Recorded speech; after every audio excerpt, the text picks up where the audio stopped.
युव मानसर नेता श्रीजुक्त हेमंत शेखर साहू लिखु बाबू समस्ते जानते मोर से अति प्रिय बर्तमान 10 वर्ष 15 वर्ष तल संपर्क जे भाई सान भाई भाई देखे जे श्रद्धा स्नेह ममता सब अच्छी भाई प्रति भाई मत बारंबार कहले विजु जनता दल थी मो सभापति थी विजु जनता दल ब्लॉक उपाध्यक्ष थे वर्तमान जिला परिषद अच्छे सहित सरपंच थी पूर्व किंतु मो भाई प्रति एत आकृष्ट हुई धर्मशाला जिते विकास कर बाबू से निज सर्वस्व छाड़ी मो कहली ना जा हो भाई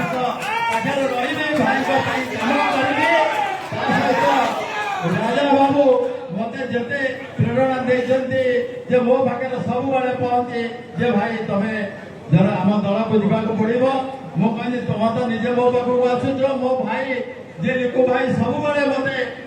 मन पकाउछन्ते मोर कथबार्ता होचे मो बारंबार पाखक जाऊे मुणु निश्चय मिसिक मो भाई पाखे रही भाई सागर कम करी किसी देह मत ना एणु मो समस्त को धन्यवाद दूसरी आज जो मिश्रण वर्ग मो सागर 100 पाखापाखि लोक आसी मिसवा सहित 500 लोक आसी मो पंचायत मो पाखपाख चोरमहा चौटा आउ कायमा ये पाखपाख पंचायत विभिन्न पंचायत लोक आसी समस्त को धन्यवाद दूसरी माननीय विधायक कौन कह जगन्नाथ अशेष कृपा लाभ